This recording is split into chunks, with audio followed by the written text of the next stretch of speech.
रामपुर की मस्जिद मजार टाटशामिया में पाक रमज़ान माह के मौके पर देर रात कुरान पाक मुकम्मल होने का कार्यक्रम आयोजित किया गया। इस मौके पर बड़ी संख्या में नमाजी मस्जिद में मौजूद रहे और पूरे माहौल में अकीदत और रूहानियत देखने को मिली। कुरान पाक को हाफिज़ निज़ामुद्दीन साहब ने सुनाया, जबकि हाफिज़ सलमान साहब ने कुरान पाक को सुना। पूरे रमज़ान के दौरान तरावी की नमाज में कुरान पाक सुनने के बाद जब कुरान पाक मुकम्मल हुआ तो मस्जिद में मौजूद सभी नमाजियों ने दोनों हाफिज़ कुरान को मुबारकबाद दी। इस मौके पर नमाजियों ने दोनों हाफिज़ों के गले में फूलों का हार पहनाकर उनको गुलपेशी की, उनके लिए दुआएं की। कार्यक्रम के दौरान मुफ्ती साजिद साहब ने बयान करते हुए रमज़ान के मुक़द्दस और बरकतों भरे महीने की अजमत को बयान किया। उन्होंने कहा कि रमज़ान का महीना इबादत, सब्र और नेकियों का महीना है, जिसमें हर मुसलमान को ज़्यादा से ज़्यादा इबादत करनी चाहिए और ज़रूरतमंदों की मदद भी करनी चाहिए। बयान के बाद मुफ्ती साजिद साहब ने खास दुआ कराई, जिसमें मुल्क में अमन, चैन और भाईचारा कायम रहने की दुआ मांगी गई।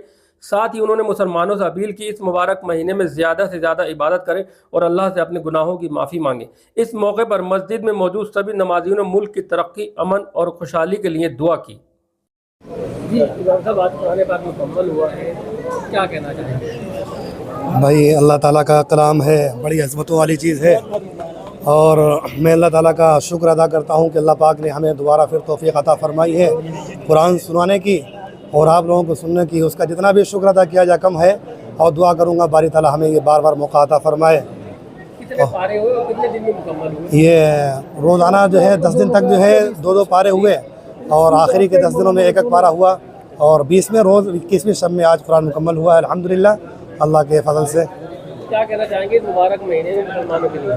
मुसलमानों के लिए हम ये कहेंगे, जिस तरह से हमने गुनाहों से एतराज़ किया है इस मुबारक दिन में, मुबारक महीने के अंदर और अल्लाह के अहकाम की मुकम्मल तकमील की है, गुनाहों से बचे हैं, ऐसे आइंदा भी दिनों में हमें गुनाहों से बचने की ज़रूरत है और नमाज़ों की एहतमाम की ज़रूरत है।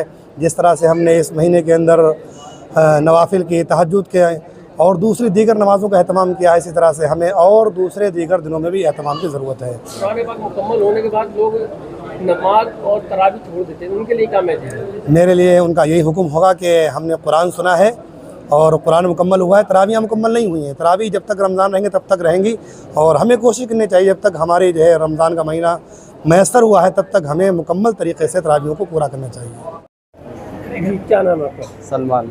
कुरान पाक मुकम्मल हुआ है, क्या कहना चाहेंगे? अल्हम्दुलिल्लाह माशाल्लाह से बहुत अच्छा पढ़ा है। कारी साहब ने कुरान पाक और मैंने साहबा बनकर उसके फ़ायदे अदा किए। आपने सुना है? जी जी। क्या कहना चाहेंगे मुसलमानों के लिए इस मुबारक महीने में?